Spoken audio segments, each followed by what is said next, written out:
Alors, il y a Luc, il y a Adriana. Yes, just depuis hier. Voilà,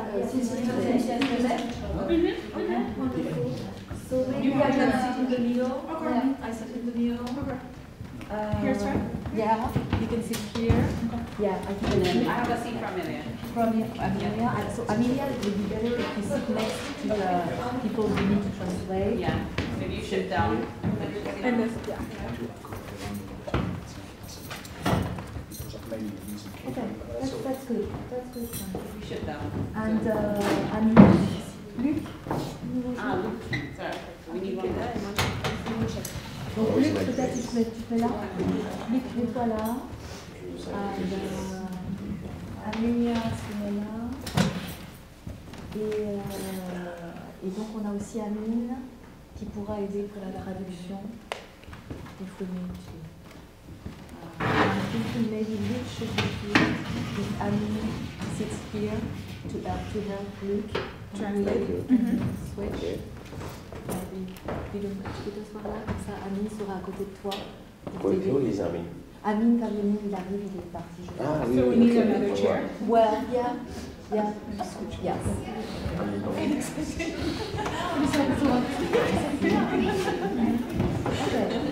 What are people?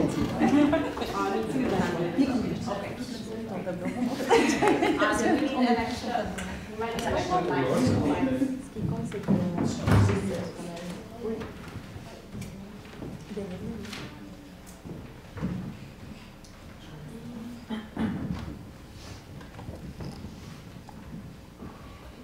Can I get 2 extra mics for the translator committee and then start?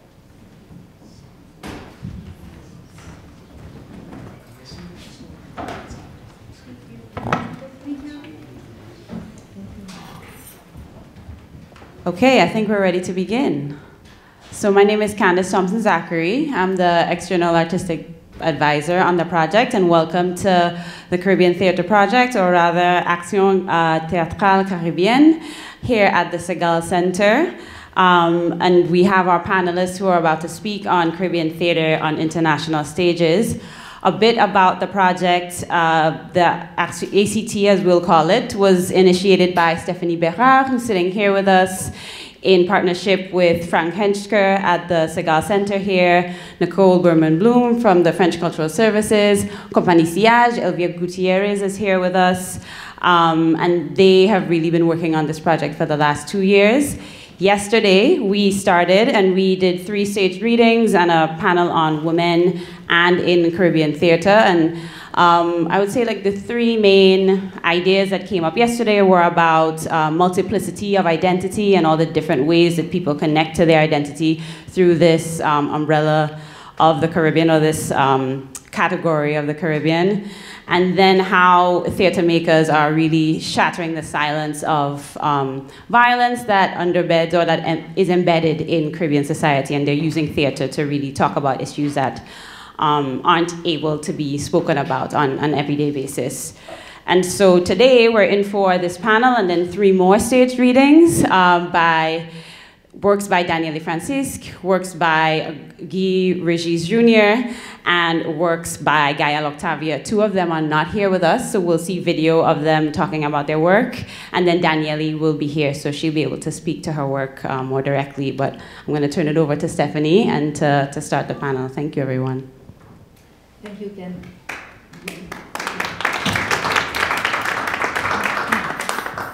Thank you very much, Candice, for this introduction. It's a pleasure to be here today. We are back, second day of the ACT project. We had a very fruitful and big day yesterday. Today is another one with sun, so we hope to have some little bit more audience, but thank you for being here this afternoon with us. So we're going to start the afternoon by talking about Caribbean theater on the international stage. I wanted to address this topic because this project is about making Caribbean theater visible outside of the Caribbean. As you know, the Caribbean is a multiplicity of islands, and even if they are close to one another, the connection between them you know, is not easy. There is this insular perimeter that, as Aimé Césaire said, you know, you can be on an island like a calebasse. He had the image of a calebasse, a calabash. Is that yeah? That can be, you know, like this circular and round world where it's difficult to get out. So what is the connection of the Caribbean with the outside? Not only between the islands, you know, in the Caribbean region, but also outside of the Caribbean. Does Caribbean theater travel outside? Where? And how is it received and perceived outside of the Caribbean region? Maybe, you know, in the Americas. Right now we are here and we're going to talk also about what it means for a Caribbean artist, playwright, dramatist, directors, actors to be staged in New York, but also what experiences you had outside of your native island or your workplace. That's something what I would like to start with. I'm going first to introduce the panelists very quickly, and then I will ask each of you where you come from, what connection you have with the Caribbean. But today we have the pleasure to have with us 4 Caribbean playwrights. I will start with women. Luc, if you don't mind.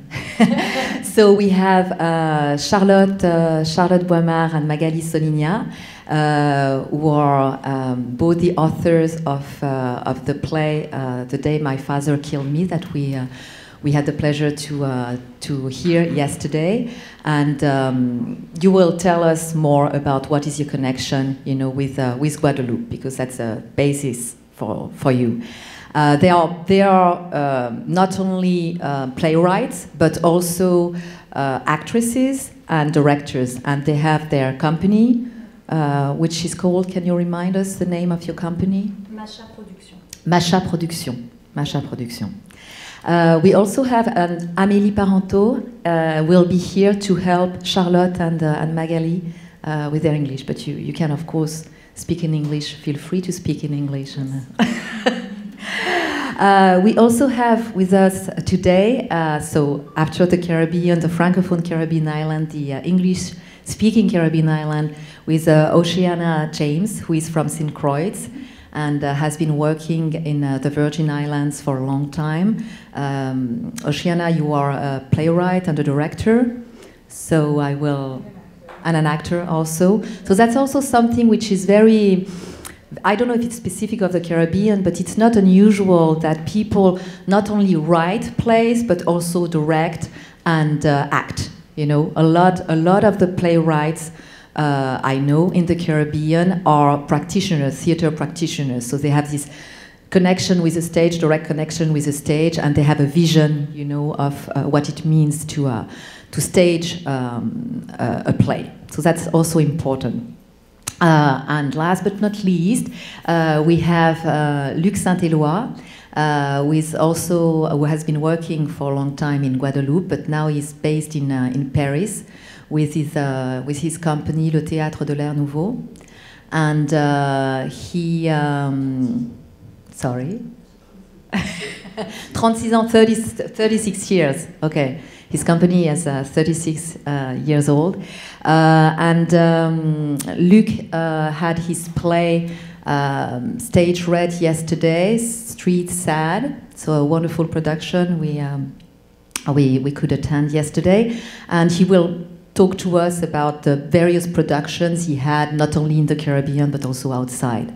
And Amin Erfani will be, Erfani will be here with Luc to help him translate. But what I would like to do first to start, each of you has a very different connection with the Caribbean, you know. It may be a place of birth, it may be a place where you work or you have been working, it may be a place where you find inspiration. So what I would like to do is, if you can explain what connection you have, or you still have with the Caribbean, and how you situate yourself towards, you know, the Caribbean, what islands, and the connection you maintain with it, so that people can have an idea Who would like to start? I want to start. I speak in French, Nicole. I think it's better. Okay. Je suis arrivée en Guadeloupe lorsque j'avais 11 ans pour la première fois. Et après, donc, j'ai vécu jusqu'à ce que je parte faire mes études dans une école d'art dramatique pour acteurs à Paris. Et en partant, j'avais 20 ans, je me suis toujours dit, dès que j'ai fini mes études, je retourne en Guadeloupe pour jouer avec les personnes que j'avais vues lorsque j'étais petite et que je prenais des cours de théâtre au Centre des Arts de Pointe-à-Pitre, dont Eddie Arnel, quand j'avais 14 ans. Et j'ai tenu mon pari parce que je sentais qu'en retournant en Guadeloupe, j'allais avoir un objectif, c'est être utile pour aider à développer et à structurer le théâtre là-bas et en plus raconter des histoires locales. So I grew up in Guadeloupe from the age of 11, and I grew up until I left for Paris to pursue my studies in theater at the age of 20. And from the age of 14, I knew that I always wanted to return to Guadeloupe as soon as I had finished my studies in order to make work with the people that I had grown so close to and that I respected so highly. I really wanted to be doing important work in developing, structuring, and assisting the theater scene there, and also in creating new work with the community that existed. Et dès que je suis rentrée en Guadeloupe pour travailler, tout de suite, je me suis retrouvée aussi à enseigner. C'est-à-dire qu'en Guadeloupe, la formation fait partie vraiment, elle est vraiment inhérente au métier en tout cas pour moi, de comédien, metteur en scène, clown aussi, je suis clown. Et voilà, donc dès que j'ai eu fini mes études, je suis retournée en Guadeloupe après avoir fait un film, La Commune, de Peter Watkins, qui traite de l'histoire de la commune jusqu'à aujourd'hui et qui a un côté très révolutionnaire, très ancré dans l'art nouveau, enfin l'art et essai plutôt. Et voilà. So I also found myself teaching pretty much as soon as I moved back to Guadeloupe. I had studied not only acting but also directing as well as some clown work. And after a short stint in the movies, Peter Watkins. Peter Watkins. So a film by Peter Watkins called The Commune that I had starred in. I very quickly found myself teaching all of those things in Guadeloupe. Et tout de suite, quand je suis rentrée là-bas, au bout de 3 mois, Eddie Arnel, que j'avais vu jouer lorsque j'étais petite à travers une porte au Centre des Arts, m'a appelée pour jouer dans une pièce qui s'appelle Humour noir, rire jaune, et qui traite vraiment de la différence ethnique et la différence de compréhension entre les différentes ethnies de la Caraïbe. And very soon after that, a director spotted me actually through a door, and I was teaching, and I was cast in this production that was all about different ethnicities in Guadeloupe and within the Caribbean in general. Et je jouais une négropolitaine blanche qui revenait en Guadeloupe, renouer avec le gros cas, la culture locale de là-bas. Et la pièce a été jouée en Dominique, après invitée au festival avec l'Alliance française de la Dominique par José Plia. Et on a joué 200 fois en Guadeloupe, ce qui était du jamais vu. Wow. So the piece premiered at a festival in Dominique, and she played a character who was a Creole woman, I think one would say in English, who had returned to Guadeloupe. And after the piece premiered in Dominique, it came back to Guadeloupe and played 200 times, which is something that's completely unheard of. Can you explain maybe this concept of négropolitain or négropolitaine that people may not know exactly what it means? In Guadeloupe, you have white people.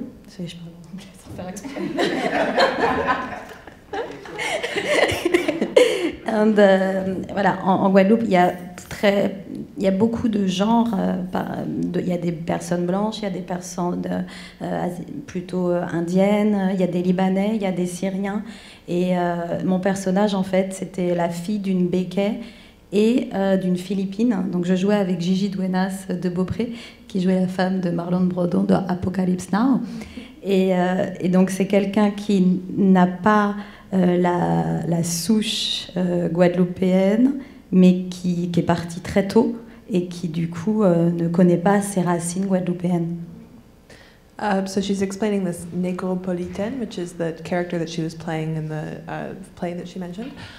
So to break down that word into English, negro, right, a black person, and then politaine, someone who's cosmopolitan. From métropole, en fait. Métropole. Négropolitain instead of métropolitain. The métropolitain is someone who is coming from France to live in the Caribbean. And the négropolitain is someone from the Caribbean who has left the Caribbean and lived, in the metropole and is coming back to the Caribbean. Et voilà. It's not supposed to be a positive term. Yeah, Because a Negropolitain is not seen as someone that's French in France. Yes. When they go back to the Caribbean, they're not seen as someone that's from the Caribbean. Like Exactly. we were talking with Danielle yesterday. Yes, It's exactly. very important to point Yeah. out because Yes, you're right. the word is staying, so people are using it, Yes. but the root of the word is not positive. Yeah, it's a derogatory term, Yeah. And usually these people are not very welcome in the Caribbean, or are considered like, more French than They Guadeloupean look or like people from the Caribbean. exactly. But they speak like people from France. It's like I think there's a term we say bounty. So you white on the inside and you black on the outside. Fascinating. Bounty, like a bounty bar, the chocolate bar. Yes. So I have a question. So then, are they seen as like in English we'd say like a sellout, or like Uncle Tom, or yeah, But sort of. For instance, I was born in Paris, but when we were 5, my mother moved back with us to the Caribbean. So I learned to speak Creole in the playground, but I was speaking like the white boy, so they would call me white boy, right? But when I was back in France, I was living in the suburbs, and I was seen as someone that was not French. So it's like you're straddling. You don't fit in anywhere. Exactly. Yeah, yes. Thank you. Yes, they did. In France, In Guadeloupe. in France, In Guadeloupe. in France, they didn't. No. No. So depending where you are, people look at you in a different way, and what the outside and the inside. So thank you for making this. Il y a quelqu'un dans la salle qui a vu la pièce d'ailleurs, qui est là, qui a vu la pièce Humour noir, rire jaune, qui traitait vraiment de ça. Et c'est vrai que cette différence d'ethnie et de compréhension entre plusieurs personnes qui, à un moment donné, du coup, rentrent dans une même famille, dans une même cellule familiale, prête à confusion sur plein de codes. Et avec humour, Eddie Arnel, qui avait écrit la pièce que vous aviez rencontrée aussi, Stéphanie, avait vraiment traité ça et touchait en plein cœur les Guadeloupéens qui se reconnaissaient aussi dans leurs bêtises et dans le manque d'ouverture à l'autre. So one of the really fantastic things about this play, which someone in the room here has seen as well, was that it was treating all of these very complicated mixed ethnicities and specificities within them with a great amount of humor, so that everyone was able to laugh at their own foolishness, basically, native Guadeloupeans as well as people who were these Negropolitains. They were seeing bits of themselves and they were recognizing how complicated all these aspects of identity are and how much humor there is to be found in the ways that we fragment ourselves. Et aussi, bien sûr, la bêtise de la personne qui revient en Guadeloupe et qui croit que, parce qu'elle va prendre des cours de gros cas et apprendre à parler le créole, elle va tout de suite retrouver ses racines. And also how silly it is to imagine that if you're coming back to Guadeloupe from afar, you can just take a class of gros cas, is that a drum dance. A drum dance gros cas. And learn some Creole words, and then all of a sudden you're just going to find your roots again and become Guadeloupean. Okay. Et after this play, j'ai monté après ma compagnie avec un premier spectacle aidé par la DRAC Guadeloupe qui s'appelait Cabaret Métis et où nous sommes partis après au Festival de Saint-Barth, après à Paris. Donc c'était la première pièce aidée et du coup qui donnait une visibilité sur l'extérieur. So, and then the first work that I did with my company, we called Cabaret Matisse, which is a mixed cabaret, as in a mixed person, and that toured to Paris. Le festival de Saint-Barthélemy. And at the festival, the St. Barth Festival. And with that piece, we were able to dive even deeper into these mixed identities and also to showcase them to a wider audience outside of the Caribbean. Voilà, c'était important aussi à un moment donné d'avoir cette ouverture qu'on n'avait pas eue avec Humour Noir et Jaune sur la Dominique, mais pas après sur Paris ou sur... Après, avec Charlotte, on a écrit une pièce, notre première pièce. Et oui. Voilà, c'est bon. Donc on a écrit notre première pièce, Touche-moi. En fait, moi j'ai connu la Guadeloupe grâce à Magali. J'ai eu la chance de la connaître pendant les 3 ans où elle a habité à Paris, en cours de théâtre. Et en fait, j'ai commencé à aller en Guadeloupe à partir de ce moment-là. Et j'ai eu un coup de cœur pour la Guadeloupe. Et un tel coup de cœur qu'à un moment on a décidé toutes les deux d'écrire et de faire des résidences d'écriture en Guadeloupe et d'écrire notre première pièce, Touche-moi. Voilà, déjà. So Charlotte met Magali while she was studying theater in Paris, and she had the opportunity over the course of those 3 years to get to know Guadeloupe, and she fell in love with it immediately. And the two of them decided to write their first piece together, which was called Touche-moi. Et après, on a écrit... Voilà, et donc, et ensuite, le jour où mon père m'a tuée, où de la même façon, je suis partie en résidence d'écriture plusieurs fois avec Magali là-bas. Et je ne sais pas, non, par rapport à la création de Touche-moi, si on... Non, oui, on ne parlera pas. Et aussi, en fait, la première pièce, donc Touche-moi, qu'on a écrite toutes les deux, elle a été aussi... Texte en parole, en fait, est une association qui aide à l'émergence des textes caribéens et nous avait sélectionné avec notre première pièce Touche-moi. So the first piece that they wrote together, Touche-moi, was selected by a Texte en parole, which is it was recognized by this... L'émergence des textes caribéens.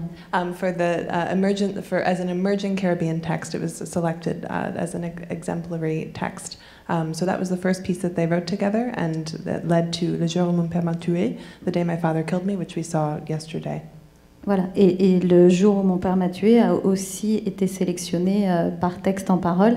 Et Texte en parole, en fait, crée un répertoire de pièces guadeloupéennes, haïtiennes, martiniquaises, ou même d'ailleurs qui traitent sur la Caraïbe et qui ont une ligne d'édition une édition numérique. Une édition numérique. And so Texte en parole also chose The Day My Father Killed Me to be published by their publishing house, and they create this series of texts that are coming from the Caribbean, from Martinique, from Guadeloupe, from Haiti, publishing them together in a collection. Okay, so thank you. So we see that there is a kind of back and forth between the inside and outside of the perimeter of the Caribbean, and that's something that we'll see in all, of the playwright, that they were not everybody, but it's very unusual to have someone to be born in the Caribbean and spend all his life in the Caribbean. People may be born inside or outside of the Caribbean and come back as you did, you grew up there, you came back after studying in Paris and then found inspiration to produce your own theater company and play in various productions. And now you decided to leave the Caribbean, but you maintain connection. And that's something which is typical, of this connection, inside, outside, movements, travel, displacement, to keep, inspiration, but to work outside of the Caribbean also. So we'll go back to your work and your production and how they were received and perceived, inside and outside of the Caribbean. But I just want to see how person from St. Croix, your trajectory, Oceana, if you can talk about, your connection with the Caribbean and your For trajectory sure. as an artist. For sure. I, like I had mentioned earlier to you personally, I was here in New York, was born and raised in St. Croix in the Virgin Islands. As a matter of fact, I'm kind of like a unicorn when you talk about Virgin Island, Crucian, specifically from St. Croix. lineage, because the Virgin Islands, being US, is a very transient place, and but me specifically, my family was brought to the Virgin Islands because of the transatlantic slave trade, and most of my lineage is directly from St. Croix, which you do not find on the island much at all. But I left St. Croix as a teenager, came here to New York, went back to St. Croix. I finished college there, university there. I was there until actually very recently, about 6 years ago, I left again and came back to New York again. This crazy place keeps pulling me back. And I went to graduate school and stayed here. So I did an MFA at Sarah Lawrence in Yonkers, in Bronxville, and stayed here in the city. So that's like my migration pattern, if you will. But I think if you're talking about migration patterns, you have to talk about the transatlantic slave trade, you have to talk about colonialism, you have to talk about race, and you have to talk about racism. Like, that's a major bullet points in this Caribbean archipelago, like Derek Walcott would say, right? So we travel back and forth inter-island. I've done theater work in Dominica, for instance. I've danced and done theater work throughout the Virgin Islands, for instance. So there's definitely inter-Caribbean travel. Like it is, maybe the stereotype is perpetuated that we kind of stay insular, but it's so not true. Like, it's just not true. People move back and forth, migrate within the Caribbean for many different reasons. A lot of them have to do with work. So you talk to anybody in the Caribbean, everybody has an uncle or a great uncle that went to Panama, that went to Barbados. Wherever the work was where people went. And artistically, the Caribbean artist in exile is still a thing that happens and people write about and torment about. Like, is a thing that I think about as well, as far as opportunity and space and place and platform. Should I be home even? Am I selling out by not being home? So those are things that I think you see thematically throughout Caribbean literature. And it's, I laugh at myself sometimes, oh my God, I've become like this Kamau Brathwaite on paper. I'm making work, but I really want to be home, but I can't be home. So it's like this back and forth torture almost. And as far as my work, I have a piece that I did that I've been able to do several times, a one-woman show that I wrote that I've done here in the city. I've done it at home in the Virgin Islands on St. Croix, which was really special because I got to do it in how it was intended when I created it, to be done outside. It really turned into this durational theater piece because I had people like, oh, Shana, you need any help? Like when I was clearing out land, and it was done just quickly on the property of a formerly enslaved woman who had sued her quote-unquote slave master for her freedom because he had promised her and he didn't give it to her, and she took him to court and she won. And so my piece was done on the ruins of that property where she and her children had lived. She sued for her freedom. In St. Croix? In St. Croix, yes. Venus Johannes was her name, and she was living on this ship with the ship captain, bore his children. He decided to come back quickly to the Virgin Islands when she was on the ship. She was living as a free woman, she and her children, and he had promised her freedom when they went to the VI. This is the Danish West Indies then, and he didn't give it to her, he enslaved them, and she took him to Danish court, and she won the court case and got her freedom for herself and for her children. And so when I was scouting for a space to do my show, it kind of like, I was like, I just had to do it there. So anyway, so again, that's another instance of this like moving back and forth throughout the Caribbean, through Europe. And we also talk about coloniality. Like there's a reason why people from Guadeloupe go to France. because it was their colonial master, colonial power, if you will, right? So I don't think we can talk about Caribbean theater and Caribbean writing, Caribbean artists and migration patterns if those things don't come into the conversation, because that's why we're talking about Black spaces moving into white spaces, and those are the reasons why. And some people like to ignore those things, but for me, I'm like, it is what it is. Like, let's call it what it is and have the discussion and move on. I don't see a problem with that. So that's the space that I'm coming from. And then we can talk about how my work was received in Denmark when we get to that part of the conversation. Thank you very much, Oceana. I mean, all you said is very important, is that, you know, this history of colonialism and slavery of course, had a big impact of, you know, how people conceive the relationship with the outside, you know, what it means to connect with Europe or to connect with Africa, the original land, or to connect, you know, with other Caribbean islands or with the Americas that share, you know, this history of colonialism, of slavery. The question of the native land is also crucial. Aimé Césaire, you know, the notebook of a return to a native land, Cahier d'un retour au pays natal, says it, you know, at the beginning, and Césaire is one of the authors who decided to go back to Martinique and stayed there, which not a lot of authors did. Maryse Condé left, Edouard Glissant left, Césaire came back and stayed. So this question of where do you belong, you know, where you want to work, what impact you want to have on your native island is crucial for an artist. And as you said, it can be not schizophrenic, but the choice you make can be sometimes, you know, difficult. Where do you live? Where do you work? How you relate to your birthplace and to your culture when you live outside, when you live in New York, or when you live, you know, in France or anywhere else in the world.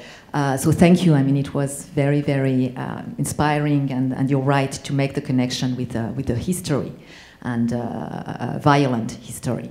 Luc, maybe you can talk about your trajectory. You know, you are now based in Paris, and you've been working in Paris for a very long time, and your connection with Guadeloupe, which is not your native island, because you were born in Djibouti, but maybe you can explain your trajectory.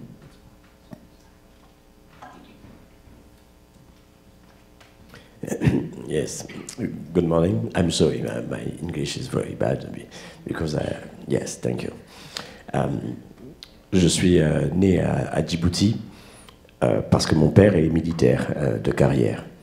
Mais je ne connais rien de Djibouti. Je suis arrivé en Guadeloupe à l'âge de 1 an et demi et j'ai grandi en Guadeloupe toute mon enfance, mon adolescence, et je suis parti à Paris pour faire les études.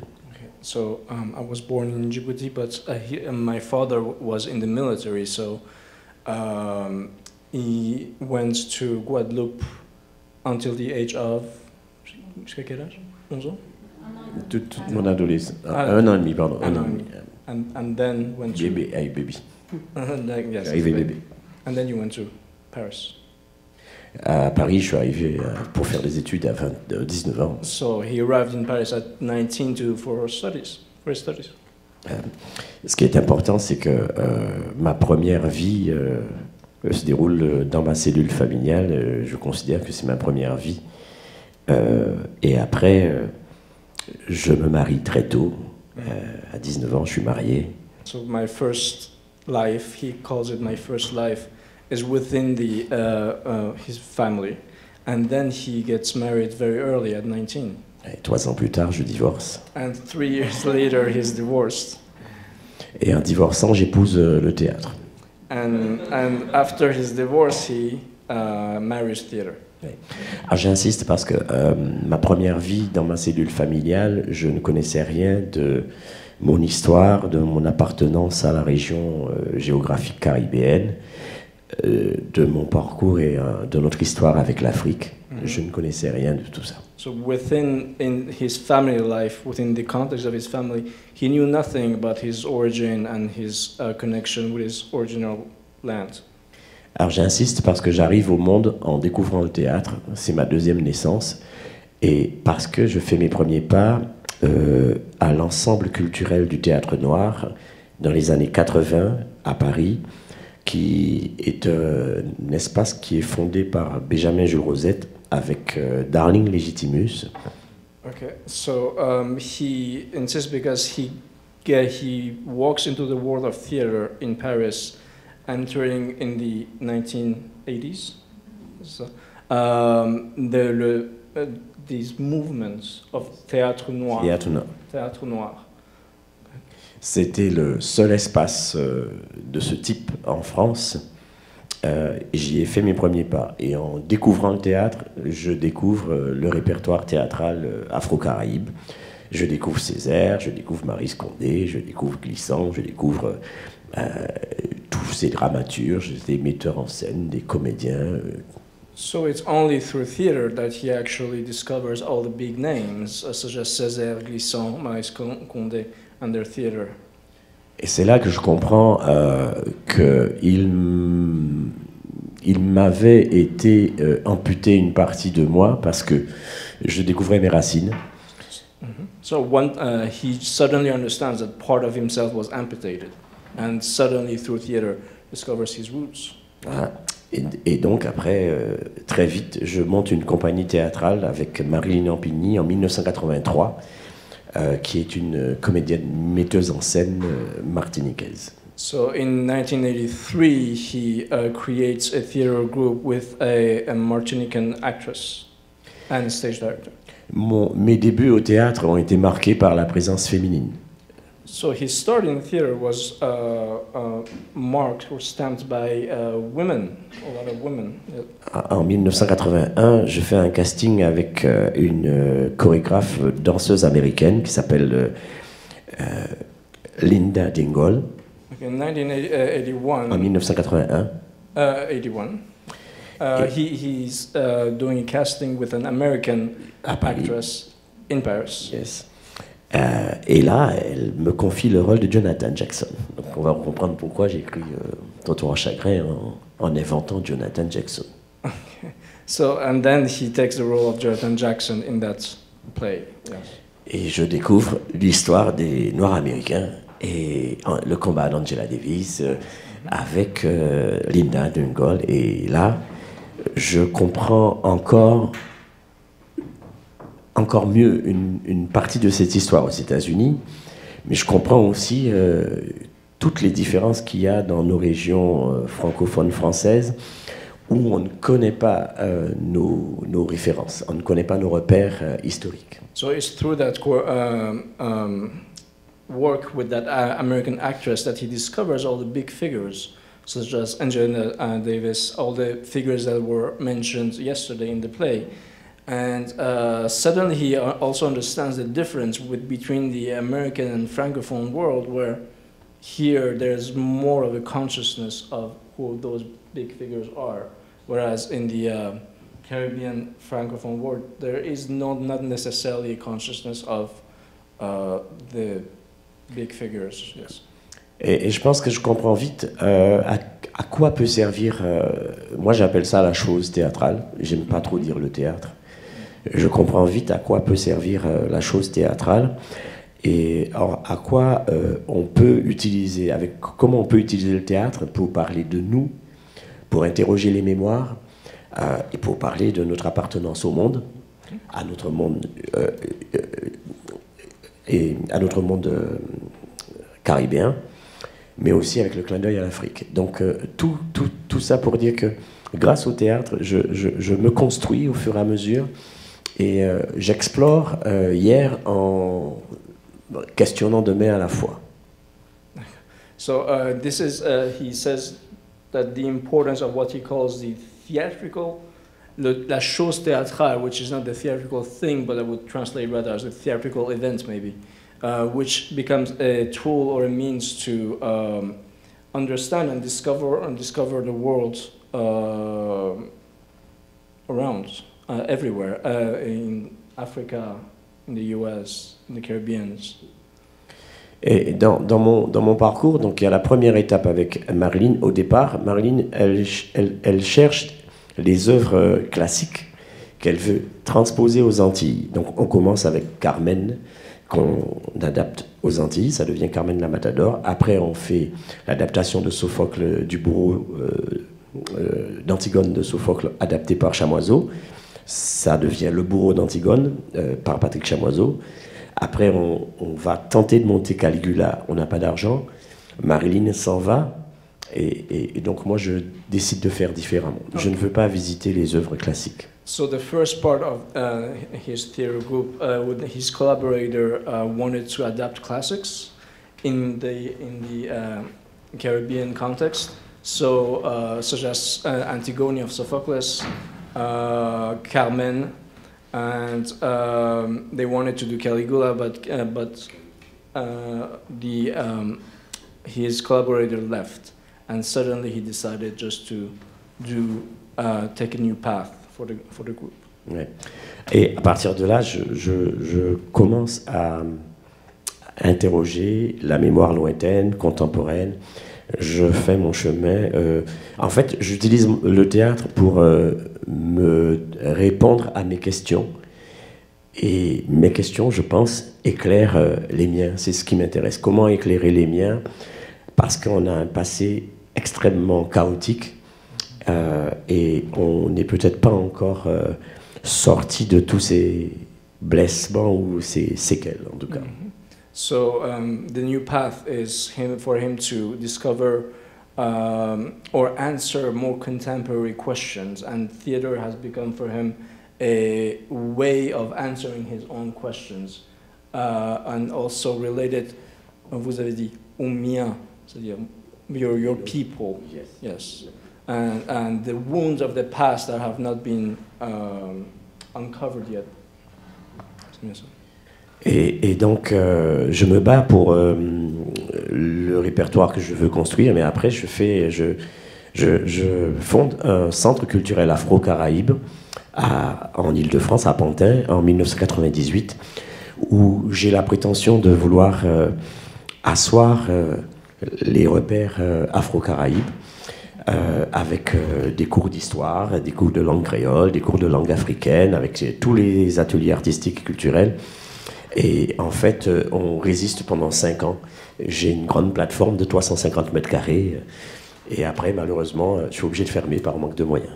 So, yes, while doing contemporary, creating a new repertory of contemporary work, he creates a cultural center, Afro-Caribbean Cultural Center, in Île-de-France, in France, to disseminate or teach language, Creole, and disseminate the culture. And that lasted 5 years, unfortunately, and the place. Et pour finir, je comprends vite que les publics, en tout cas tous les publics, sont intéressés par nos histoires. C'est pas une couleur de peau. À Paris, en tout cas dans nos espaces, je constate que nos publics ont toutes les couleurs. Et c'est ça qui est, je pense, intéressant. So the public is from everywhere. It's not just one ethnicity or one origin. Everybody comes. There's a diversity in the audience. Et je veux juste rajouter, le terme négropolitain, je ne l'accepte pas. Je ne veux pas qu'on... En fait, c'est encore un terme qu'on a inventé pour nous remettre dans une autre case.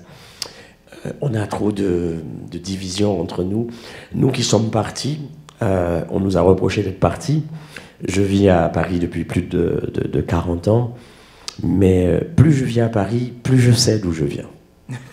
So this the notion of Negropolitan, he rejects it, and although he has left, he's been living in Paris and working in Paris for 40 years. The more he has been working in Paris, the more he understands where he comes from. If I may just add a note about Jean-René Lemoine, whose text we saw yesterday, in the article that he sent, in the Le Monde article, it was interesting because he was talking of an exiled identity, and he was saying that everywhere in the world where he goes, he's treated as a French writer. except in France. In France, he's a Haitian writer. Yes. And he left when he was 2. He left Haiti when he was 2.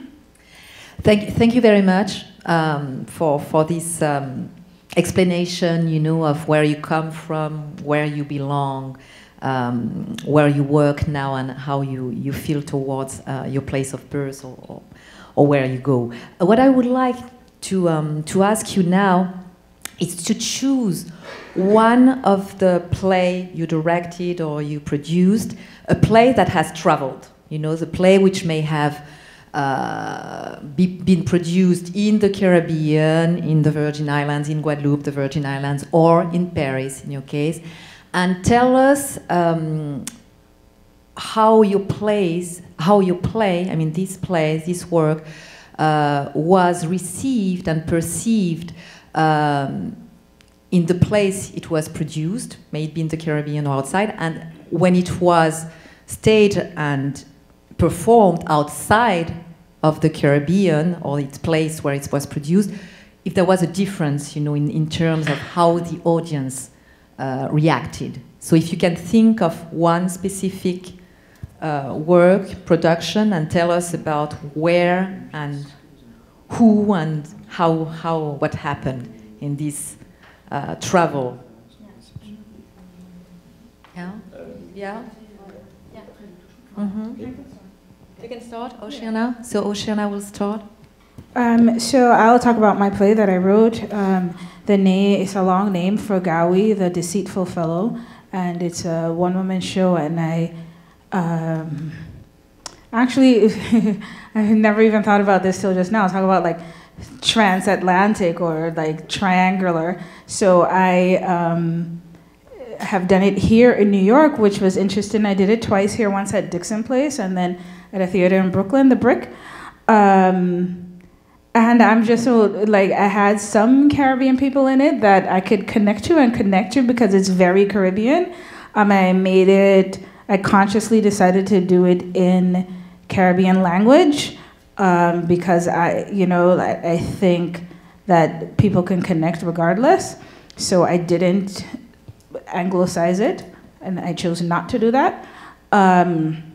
So it was interesting, like, and people found ways in to connect in the theater, even though not understanding all the references or all the language, which was wonderful. And then I also had, for me as a performer, having writing and performing it, I was able to connect to my Caribbean people that were viewing it. So that was really fascinating. But then I got to do a production in the Virgin Islands, which was, I wrote it about that. And it was outside, like I had mentioned before. And so some of it is storytelling and interactive. And so I was able to connect with audience that knew the story that I was saying and knew the references and could understand the language and was there and was able to do that call and response piece. Because when you're talking about African theater, it's not a viewer and performer space at all. So there's a back and forth, there's an exchange. And so that was really phenomenal, and just connecting spiritually to the actual land that I was in. It's different creating work and making work and walking on a space where your ancestors literally walked and were enslaved and were freed, right? I'm gonna cry. So it really is a different feeling, and being removed from that space is really, it's tough.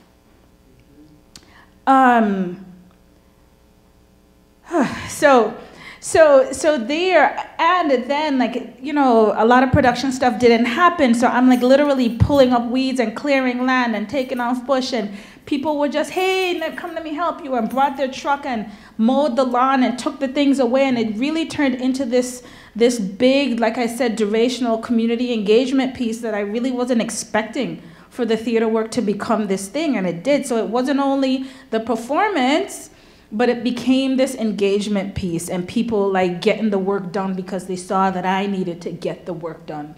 So that was really special. And then through that, it happened to be the year of the centennial marking of the purchase of the Virgin Islands from Denmark by the U.S. This was 2 years ago in 1917. The U.S. bought the Virgin Islands from Denmark for $25 million. It's a whole other conversation. So there's this centennial discussion happening. So the Virgin Islands went through 7 colonial heads, including the U.S. The most recent one. We're still under the U.S. But when the U.S. bought the VI from Denmark, that was 1917, like I said, and so there's this conversation happening. There's actually literally a holiday in the Virgin Islands called Transfer Day. It's really bizarre. Like, we're celebrating switching colonial masters. That's a political conversation to have. But so in this quote-unquote celebration, there was a lot of exchange. Some artistically, there's a piece, I'm sure we've read about it, I Am Queen Mary, that was done by a Virgin Islands fine artist. Lavon Bell is her name, and an Afro-Dane, Jeanette Ellers. They created this statue in honor of a Caribbean person, and as part of this whole conversation, my play was able to be shown in Copenhagen. I did it in Copenhagen once, and I have done it in Germany as well, because at the time, there was a time when Germany was part of Denmark before they became, this section, before they became, so there's a German connection as well to the VI. And so it was interesting there, doing my work there, because everybody that was, it was in a theater, in a part of the university, and everybody that was there were either artists or academics, and so they were in that space to receive the work, and it did very well, and I felt really, I felt good performing there as a performer, and I felt good as a writer, because it was received very well. But I wonder how it would be for Joe Schmo Dane to receive the work. I don't know if that makes sense. Because I'm saying that everybody that was in the audience that was there was an artist or was an academic. So they were in that space to receive it, but I don't know how it would have been received had I been in, let's say, a public theater in Copenhagen, or I was in a museum in Germany, or if it was there. So that's the question that I have for my work. The reception of the work outside of that world of people that are open to those spaces.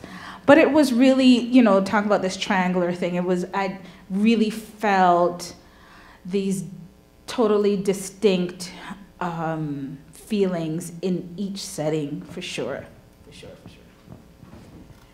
Thank you, Oceana, for sharing this personal history. And you're right, it's not only the place where the piece is performed, but it's also who is receiving it, the audience. Is it in an academic setting, as we are now? Is it in a public theater? Is it in a museum? And the audience will react differently if they are prepared also to receive the work. So that's something important to mention. It's not only the place, the country, but also where and who the audience is. Who would like to continue, to follow?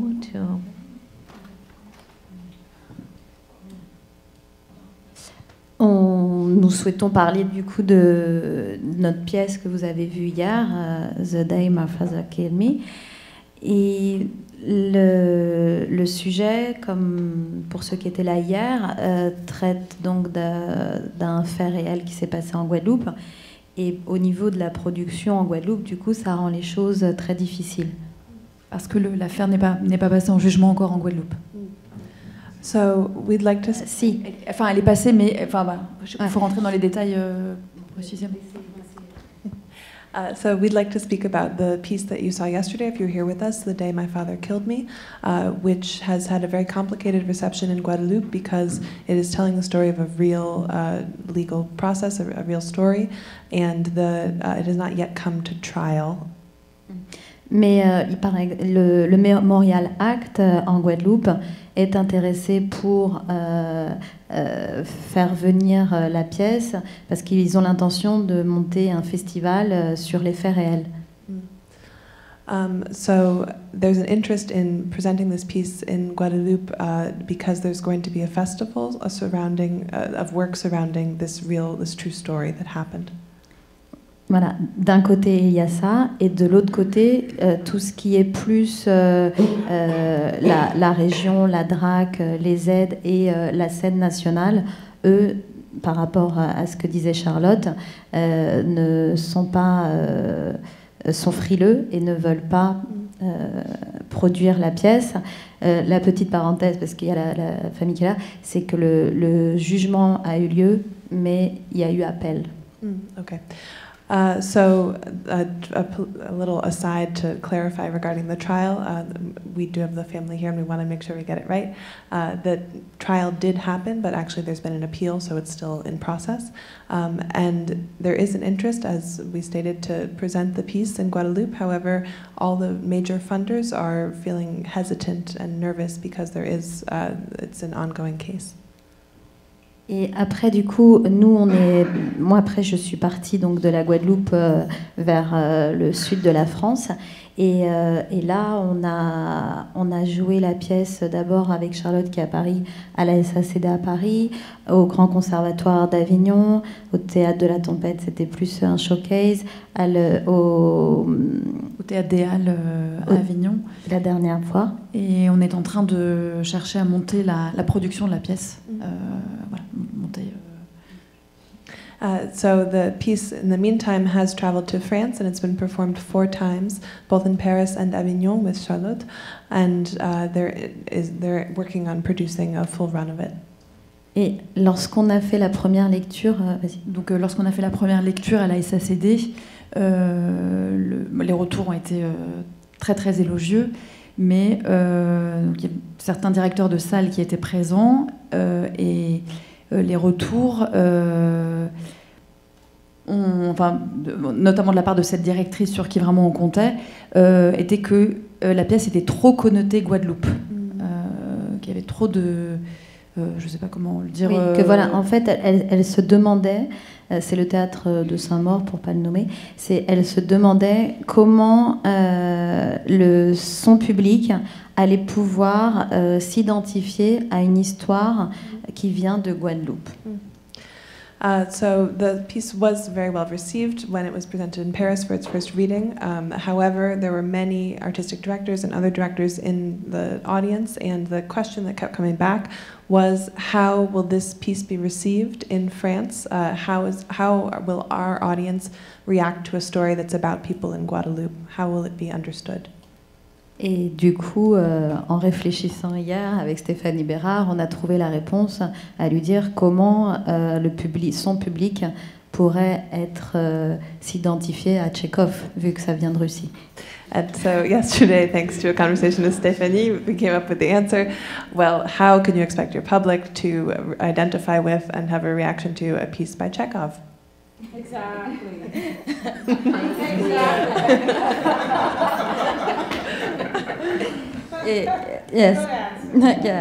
Et par contre, pour la metteur en scène qui a décidé de prendre la mise en scène, donc Catherine Chaube, pour elle, quand elle a vu la lecture, elle a vu le défi, peut-être le fait que ça vienne justement de Guadeloupe, et après aussi avec la galerie de personnages et puis l'histoire. So the director who has decided to present the piece is named Catherine Chaube, and she was really excited by the challenge, not only of presenting a true story that took place in Guadeloupe, but also the broad spectrum of characters that are presented in the piece. Donc on pense qu'aux États-Unis, c'est là où on a le plus de chances de monter la pièce parce qu'on n'a aucun problème. And we think that in the United States, actually, we have the best chance of presenting the work because here we have no problems. I don't know. Thank you for this testimony. Yeah, that's complex. The relationship of France, of Paris with with Guadeloupe, Martinique, which are part of France, you know, so it's kind of totally absurd to think that French people couldn't relate to another France, which is the Caribbean, overseas department. Why wouldn't be able to relate to their own people? That's well, very, very interesting. A whole complex debate that we can have. But I would like Luc maybe to share with us, because since you are based in Paris and you've been dealing also with this who I am as a Caribbean artist to produce my plays about, you know, Caribbean culture and be accepted in France, in hexagonal, we're not going to say metropolitan France, but France hexagonale. Exemple, street sad. Je prends comme exemple Trottoir Chagrin, qui a beaucoup tourné en France, mais aussi à l'étranger. Par exemple, le Trottoir Chagrin, qui reçoit un accueil très très chaleureux partout où la pièce est passée en France. En tout cas, elle a été applaudie. On a souvent réclamé le texte. Ce texte a été publié chez 2 éditeurs déjà. Le premier éditeur, c'est New Legend. Le deuxième, c'est Ménébuc. Là, ils sont épuisés, les épreuves sont épuisées. Je veux juste comparer les différences de réaction. Quand ce spectacle, par exemple, est joué en France et quand il est joué à l'étranger, le retour que moi j'ai. Je peux traduire. Absolutely. So he takes as example the piece that we saw yesterday, Street Sad, and it toured in France and it was very well received, applauded. It was published twice. It's currently out of stock, but it's a very well received play in France now, outside of France. Alors, hors de France, on a vraiment un intérêt pour nos spectacles, en tout cas les spectacles que moi je produis, et même que j'ai écrit et que je mets en scène. L'exemple de Trottoir Chagrin est flagrant parce que on a été invité par exemple au Festival de Carthage en Tunisie, où il y a un public amoureux de théâtre, un public extraordinaire. Moi j'ai eu la chance d'aller plusieurs fois au Festival de Carthage et je sais que c'est un public exigeant. C'est un public amoureux du théâtre et du grand théâtre. So there's a festival in Tunisia where this piece was performed, and it's an audience that is very much well versed in theater. That has high requirements as an audience for the theater. Et donc on a eu 2 représentations au Festival de Carthage et j'ai eu tous les spécialistes du théâtre arabe devant ma loge tous les soirs, avec les journalistes venant me dire tout le bien. J'ai eu comme critique Trottoir Chagrin, le chef-d'œuvre du Festival de Carthage. And so it was extremely well received as well. There were the journalists, there were the experts of Arab theater there, and it was deemed to be the masterpiece of the whole festival. Et je n'ai jamais eu un regard constructif en France. Si je compare le public professionnel, les professionnels, ceux de l'extérieur et les miens en France, aucun intérêt. Aucun intérêt pour ce spectacle, aucun intérêt pour le texte, aucun intérêt pour cette compagnie, aucun. Okay. So the reception in France, although it was applauded compared with Tunisia, they find no interest in it. There, like academic interest or pour la produire, pour quel genre d'intérêt? Un intérêt professionnel. Interest. There is strictly no professional interest in France for that piece, whereas outside of France there is. Alors, c'est très important parce que on m'a bien demandé de faire des comparaisons entre comment on reçoit à l'extérieur et comment on reçoit à l'intérieur. Je crois que je suis une compagnie française. Right. So he thinks that he is a French theater group, and while comparing French reaction to foreign reaction, je mets volontairement en parallèle le regard des spécialistes à l'étranger, mais et le regard des publics aussi. Hein. Donc les publics avis favorable. En France, les publics sont complètement séduits. Et quand on joue par exemple cette pièce, je joue parce que je loue un théâtre. Je ne suis pas programmé quand j'ai les moyens, je loue et j'ai toujours loué.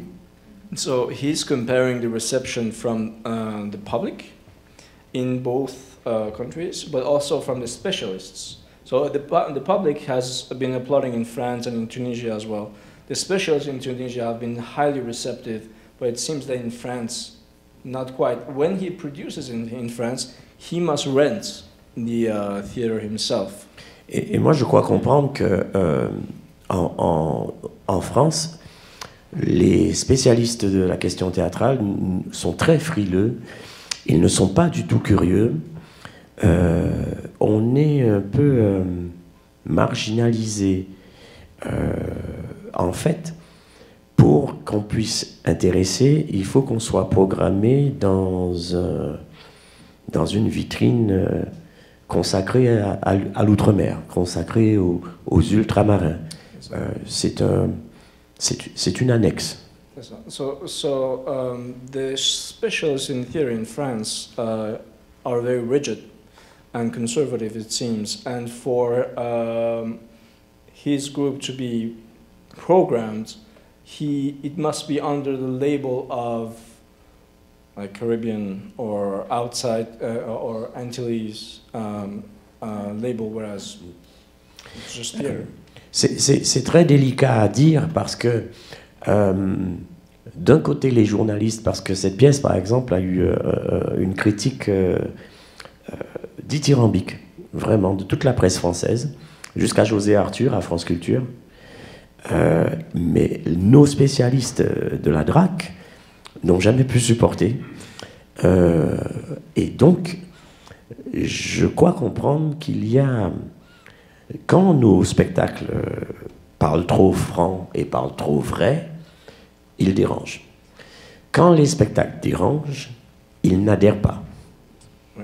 Ça, c'est mon point de vue. So while the press was highly receptive, the specialists and especially the organization that give them money weren't. And his thinking is that as long as you're too straightforward, you're too frank, you are just telling the truth, it scares people. Et pour conclure, la source, c'est un exemple précis. Hein. J'en ai d'autres, mais je reste avec Trottoir Chagrin. La source, au départ, quand j'ai reçu, par exemple, des fiches de critique de nos inspecteurs, en fait, ils analysaient la pièce en parlant d'histoire de Noir. Cette histoire de Noir, sur une place déserte, une prostituée noire, aucun intérêt. When he received the critics from those organizations that would give the money, they would qualify the characters as just, or the piece as being the story of a black couple, just because they're black. Et c'est dommage parce que les publics, on voit, des fois ils se ressemblent les publics. Le public antillo-guyanais, il a une réaction face à ces malheurs. Quand on voit nos drames sur la scène, on a des rires nerveux.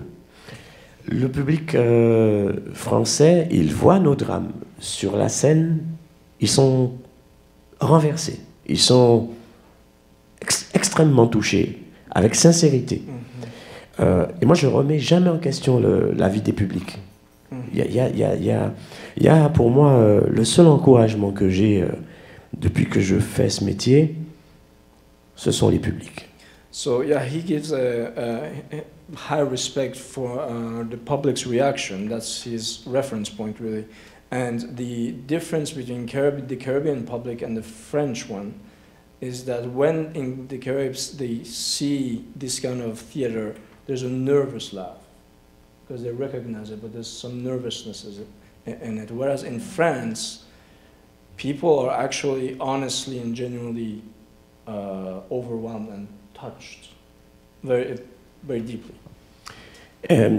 J'ai eu un retour d'un éditeur français qui me disait que ce texte était trop hurlant de vérité et que ça ne l'intéressait pas. So one of the publishers who rejected this play, the commentary was that it was just telling too much truth, and that it wasn't interesting. Et donc, conclusion, je continue à penser que nous sommes en marronnage culturel depuis un certain temps en France hexagonale. Et je suis un vrai marron. So as a conclusion, he believes that, yeah, there is a marronnage, je sais pas comment ça va. It's a cultural maroonage. Maybe you can explain what a maroon is. You know, the fugitive slave. Can you explain? Oui, c'est un clin d'œil le marronnage. Les esclaves qui refusaient les chaînes s'enfuyaient et ils devenaient des nègres marrons. Le nègre marron, c'est celui qui refuse les chaînes de l'esclavage. Right. So, malgré les sanctions, ils préfèrent fuir et organiser leur vie dans les bois, dans les montagnes. So donc, maroons, on appelait le marron. Donc c'est le marronnage. The maroons are the slaves who left, who broke their chain and left, and basically are constant fugitives and live by themselves.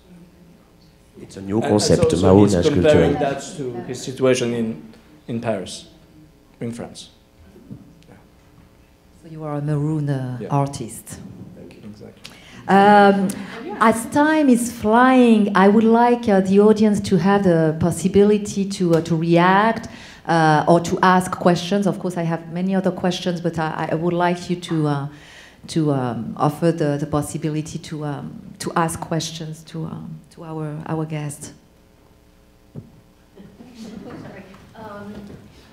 A quick question for Luc, because I didn't understand everything. One question is, you performed Trottoir Chagrin, Sad Street, in France and in Tunis, but did you show it in Guadeloupe? Est-ce que vous avez présenté Trottoir Chagrin en Guadeloupe et Martinique, and how was it received there? Le Trottoir Chagrin a été créé en Martinique et a été joué pendant 3 semaines au Théâtre Aimé Césaire, à guichet fermé. Après, je l'ai joué en Guadeloupe, bien après, avec le même succès, le même intérêt. Les publics se ressemblent entre Martinique et Guadeloupe. Vraiment aucun souci. C'est ça la question? Oui. Très bien reçu. It was played in Martinique. It was also played in Guadeloupe. Je l'ai repris plusieurs fois en Guadeloupe. Many times in Guadeloupe, and it was very well received, sold out. Très important peut-être. La dernière distribution de Trottoir Chagrin, j'ai fait volontairement.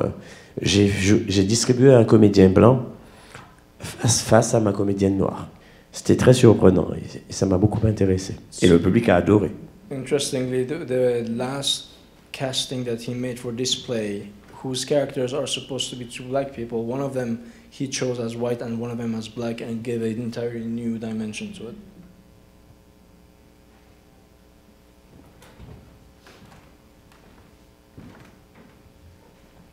My question is going to be general for everyone.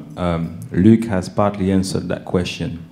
But my question is, have you made that decision that no matter what people want you to say and how people want you to exist, have you made the decision to write what you want to say, or are some of you still in that process and still want to make sure that your plays are being scheduled, or for instance, for you girls, it is new for you to be in a place where people are actually open to whatever you have to say, or are you still wanting to make sure that in France, for instance, you write so that people can book you according to their views?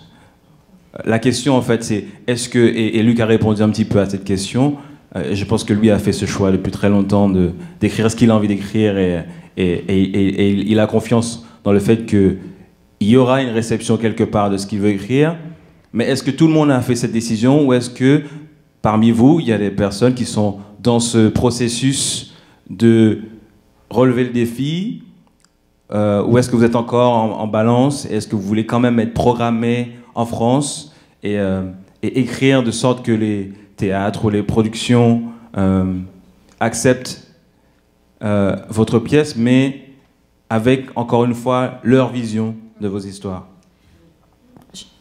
Pour le temps qu'on passe à écrire une pièce et après à la produire aux rêves, aux envies, aux désirs, aux rencontres, c'est pas possible de baisser sa culotte. Donc à un moment donné, il faut être investi corps et âme dans ce qu'on a besoin de raconter. C'est un temps mais dingue en fait. La vie elle est longue et en même temps elle est courte. Et quand on a un projet, on passe énormément de temps dessus, donc on est obligé de croire totalement à ce qu'on a besoin de dire. On est là pour ça aussi. C'est vrai qu'on se pose.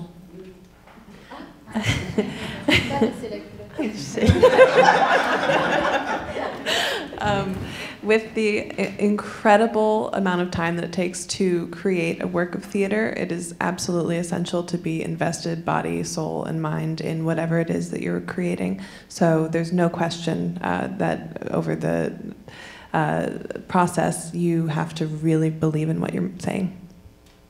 Voilà. Juste pour compléter, c'est vrai qu'on s'est jamais posé la question dans ce qu'on écrivait. C'est peut-être un tort, mais en fait, non, c'est notre façon de fonctionner. On ne s'est jamais demandé si on allait plaire. On n'a jamais écrit dans le but de plaire à un théâtre. Et là encore, on vient de terminer une pièce et on a écrit ce qui sortait de notre cœur et ce qu'on avait envie de raconter. Voilà. C'est ça qui nous guide, en fait. Et on se dit qu'en fonctionnant comme ça, ça plaira forcément à quelqu'un. So we're writing what we need to say and what's coming from our hearts. We're never writing with the intention to try to please a theater. On a un public. Et on a des gens, et ça avance aussi. Petit à petit, dans la région sud, je rencontre des directeurs de salles, des producteurs, des acteurs, des compagnies.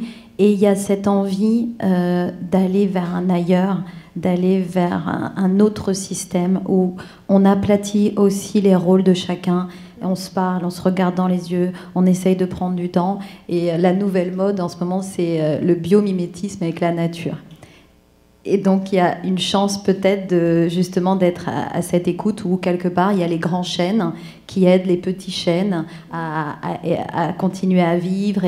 Et voilà, il y a toute une réflexion sur comment faire exister chaque création pour qu'après elle se renouvelle aussi, qu'on reparte dans l'innovation et que la chaîne continue à tourner. So we have an audience for our work, that much is certain, and we've really been creating a network of directors and producers and audience in the south of France particularly who are invested in the work that we're doing.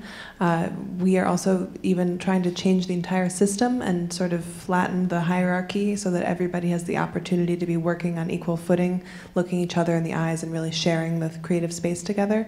And she evoked a really beautiful metaphor of the way that ecosystems renew themselves, and the big trees are looking out for the little trees, and the cycle turns in that way. Do you want to react to the question? I might just add that because I came to be a choreographer like here in the US and not in Trinidad where I was raised, there's a big question, I mean, maybe for the past few years, about legibility, especially for work that's like non-Eurocentric. And so in a lot of the conversations I have with artists, it's about like, is your project to make your work legible to quote-unquote mainstream audiences, and especially for someone like me who's making work that is about Caribbean identity or Caribbean experiences, it's like, do you make work that you feel will translate well to a broader audience, or do you make work specifically for Caribbean audiences to engage with? So I'm just throwing that out there, that it's a conversation that's happening, I feel like in dance especially, about legibility of work. So I think too, like, why is that even a valid question? As if something coming out of the Caribbean can't speak to a universal truth. Like, it's absolutely insane to me. So I'm in the maroon camp for sure. Like, create your own rules, because, you know, systems and theater were created. The French Academy was not created with us in mind. So why are we still trying to fit into the French Academy is a question. Go ahead. Yeah, okay. So yeah, so of course then create our own things and our own aesthetics and our own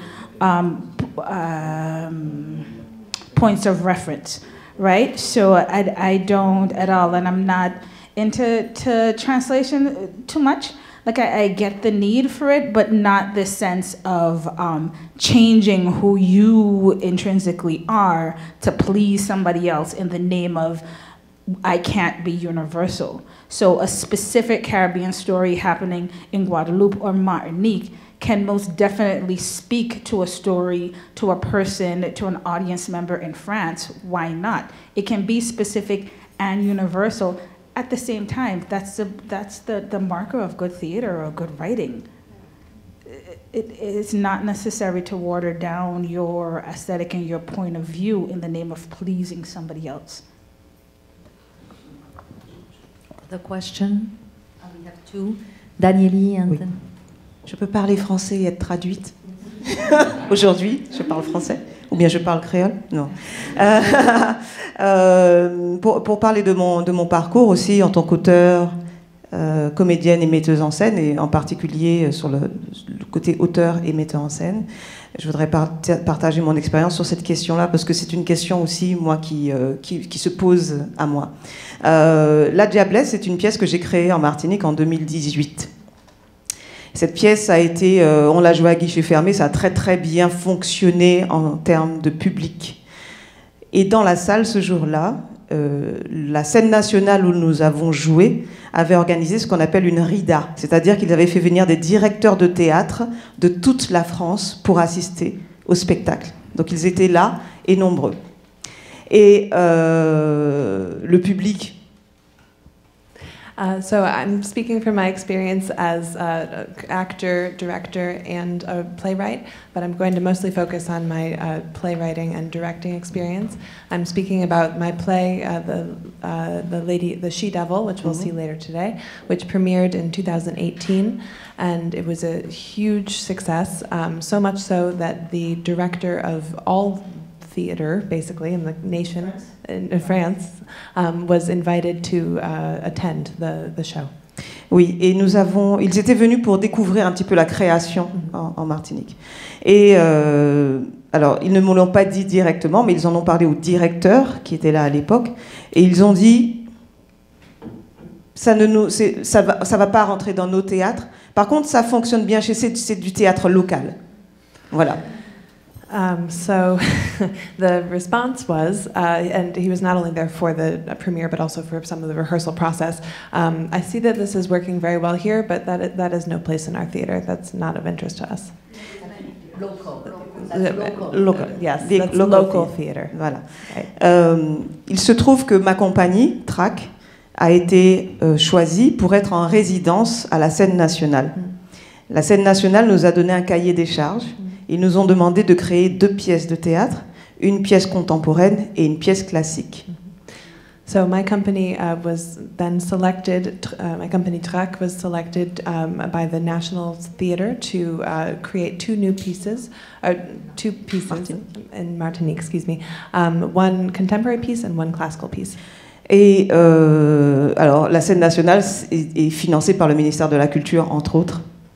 Et nous avons fait le choix de monter. Alors, moi, j'ai fait le choix de la pièce contemporaine, qui est une pièce de Guy Régis Junior, donc le répertoire caraïbéen. Et la pièce classique, c'est une pièce d'Albert Camus, qui est Caligula. Mais à l'intérieur de ces 2 pièces-là, la pièce de Guy Régis Junior, on a choisi une esthétique très contemporaine qui, a priori, cette esthétique fonctionnerait sur les plateaux en France, mais c'est une pièce que je considère profondément créole, c'est-à-dire qu'elle est écrite en français, Mais c'est la musique de la langue, et ils ne le savent pas, le public français ne le sait pas, mais elle est profondément caribéenne. Et en fait, c'est comme si je les trompais, je leur faisais croire, oui, bon, ça vous rassure d'avoir un théâtre qui vous ressemble à peu près, mais le propos, le personnage, la langue, la puissance volcanique qui est dans cette pièce, elle est extrêmement ancrée dans la Caraïbe, et je les trompe comme ça. So for the selection of pieces, one was by Guy Régis Jr. We're going to see another one of his pieces later today, and the classical piece was one by Camus, Caligula.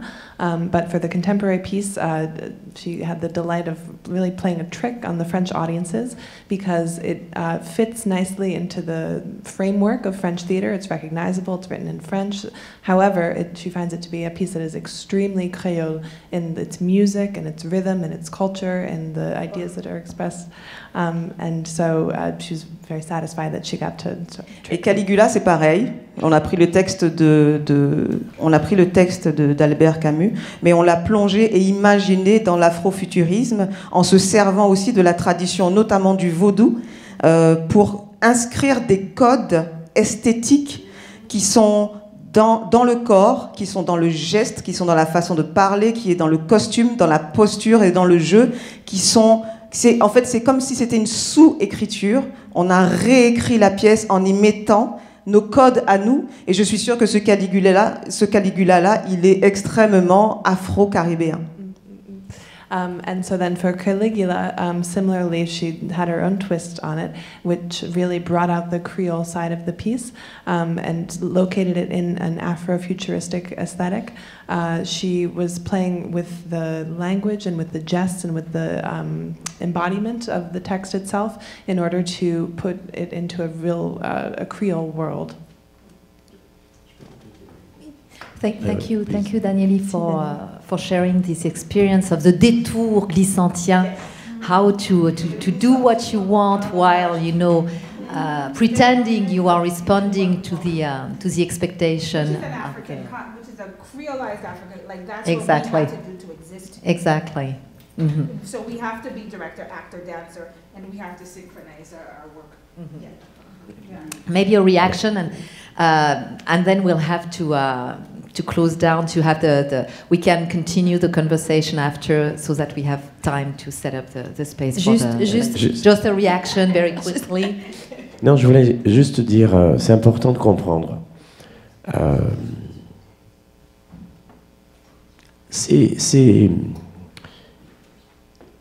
Je cherche le terme pour être juste. C'est constructif de dire ces choses-là. C'est très positif. En fait, il s'agit d'une peur non avouée. C'est une peur.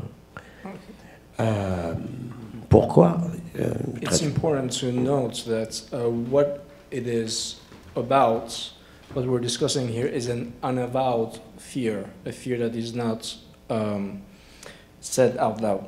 Pour bien comprendre, il faut des exemples. Ils sont incapables d'être assis là pour entendre. De toute façon, je ne suis invité nulle part.